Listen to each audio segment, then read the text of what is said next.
The prophecy of the 70 weeks found in chapter 9 of the book of Daniel. At first read, it seems pretty exact. There are many specific numbers given. But then, try to figure it out.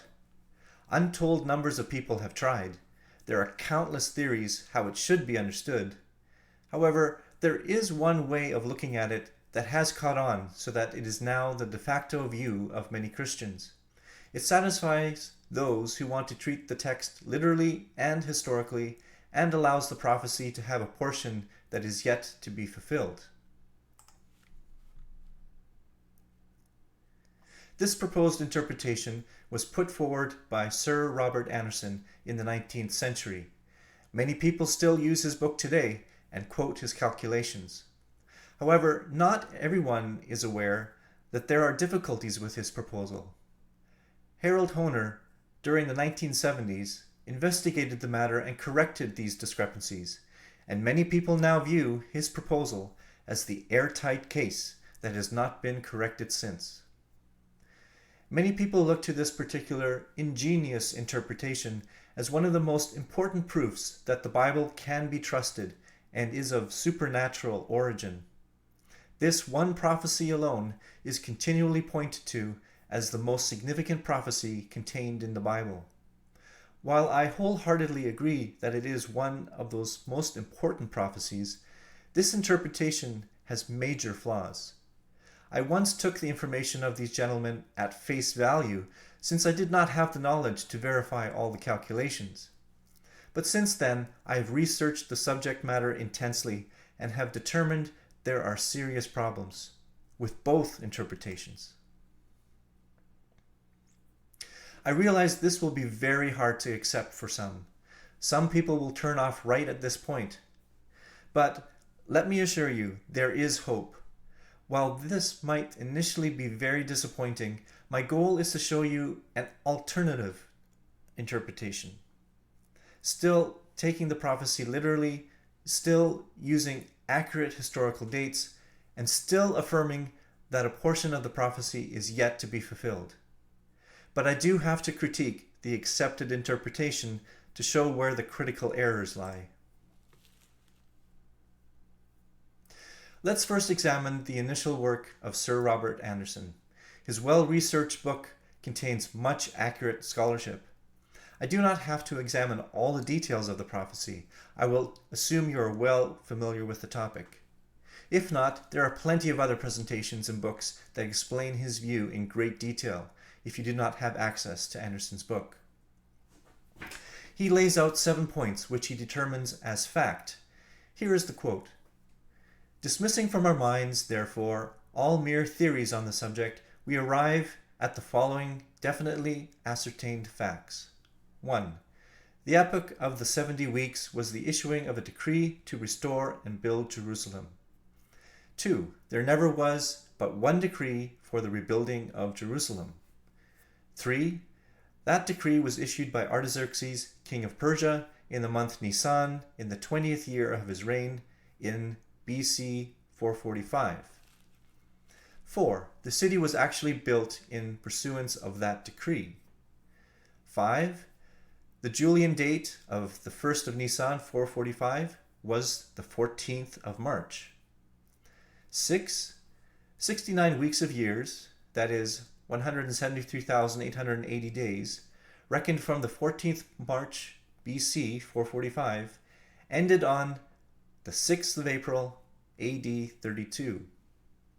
And 7. That day on which the 69 weeks ended was the fateful day on which the Lord Jesus rode into Jerusalem in fulfillment of the prophecy of Zechariah 9 verse 9, when, for the first and only occasion in all his earthly sojourn, he was acclaimed as Messiah, the Prince, the King, the Son of David. Important point to examine is the date that he starts at, which is Nisan 1 of 445 BC, which he equates to March 14th of 445. He then calculates the 69 weeks of years, that is 400, and by using 360-day years, he calculates this to 173,880 days.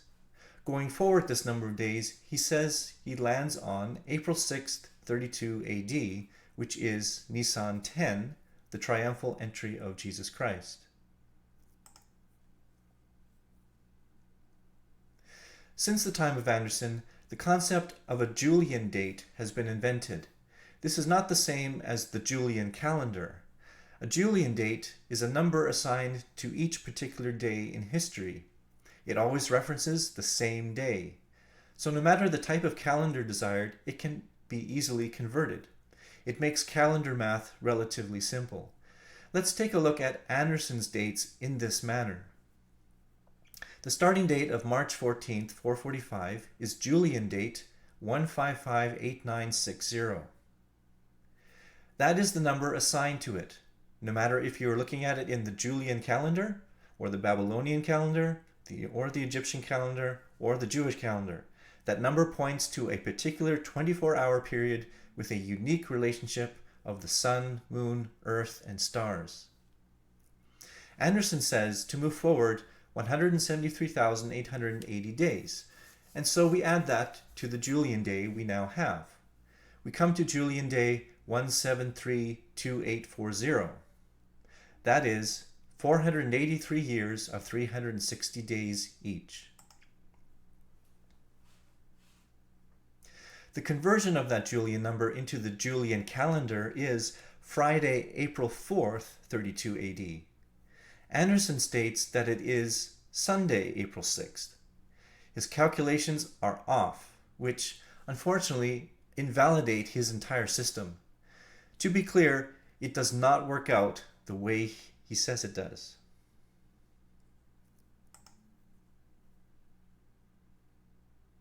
But we don't actually have to even deal with confusing calculations.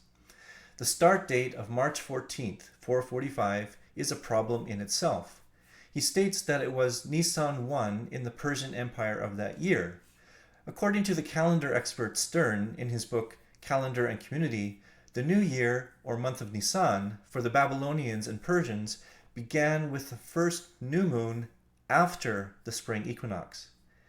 Anderson's date of March 14 is before the spring equinox, which means that Nisan 1 actually occurred in April. This can be verified in the book Babylonian Chronology, in which they have worked out the beginnings of the month for several centuries according to historical records. In 445, Nisan 1 took place on April 13th. This again invalidates Anderson's calculations.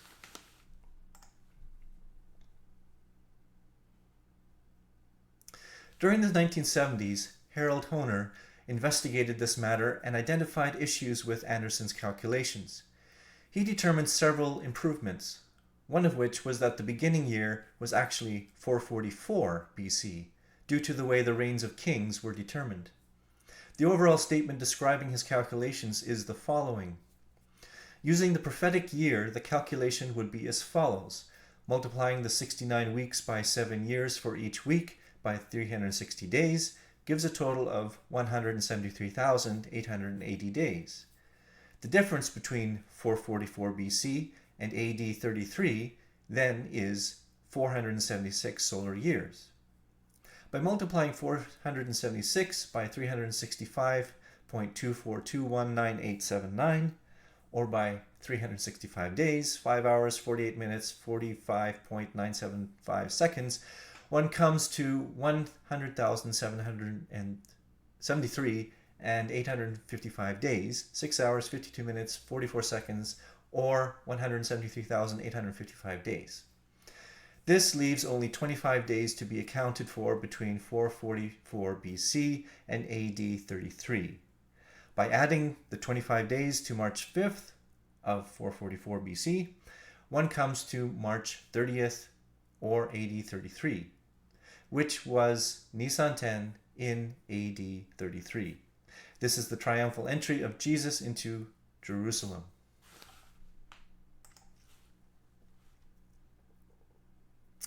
He uses the same 173,880 days, which is 483 multiplied by 360-day years. However, his starting point is March 5th, 444 BC as Nisan 1. He then moves forward the specified number of days and finds himself in 33 AD. This is a difference of 476 solar years. Now he determines how many actual years this is by multiplying by the length of the solar year, 365.242198, to come up with a number of days. Comparing the two number of days, he finds a difference of 25 days, which he adds to March 5th to come up with March 30th, 33 AD. He's done some tricky math here. I encourage you to investigate it for yourself to get your mind around what he has done.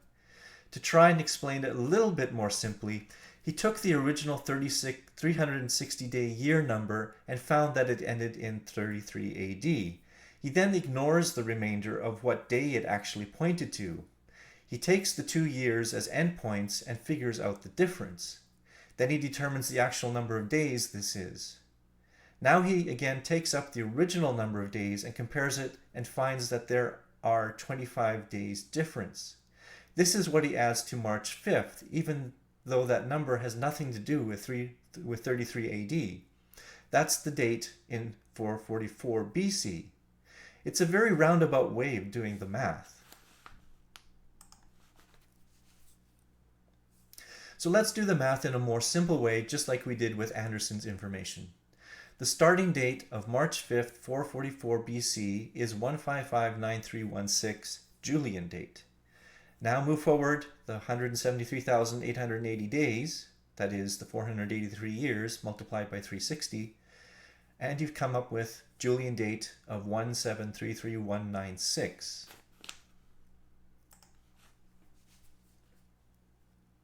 Now convert that into the specified day in the Julian calendar. This is Thursday, March 26th, 33 AD. Hoehner states that his calculation ends at Monday, March 30th, 33 AD. Unfortunately, his calculations are incorrect.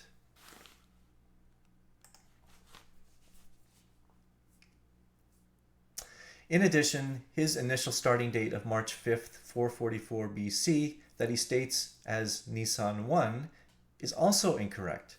The beginning of the new year always was the first new moon after the spring equinox.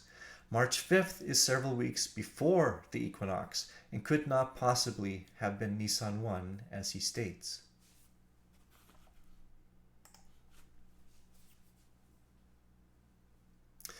Although these gentlemen have tried to use a very ingenious method that on the surface seems like it has valid biblical support, once you investigate the various parts, it just does not stand up to scrutiny.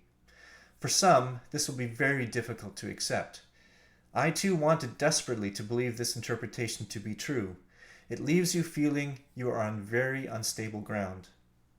But be assured, there is a way of interpreting the 70 weeks prophecy in a more accurate way. I hope you will join me in the following presentations as I explain how this is done. And I believe this is even more spectacular evidence than what Anderson and Hoehner have suggested.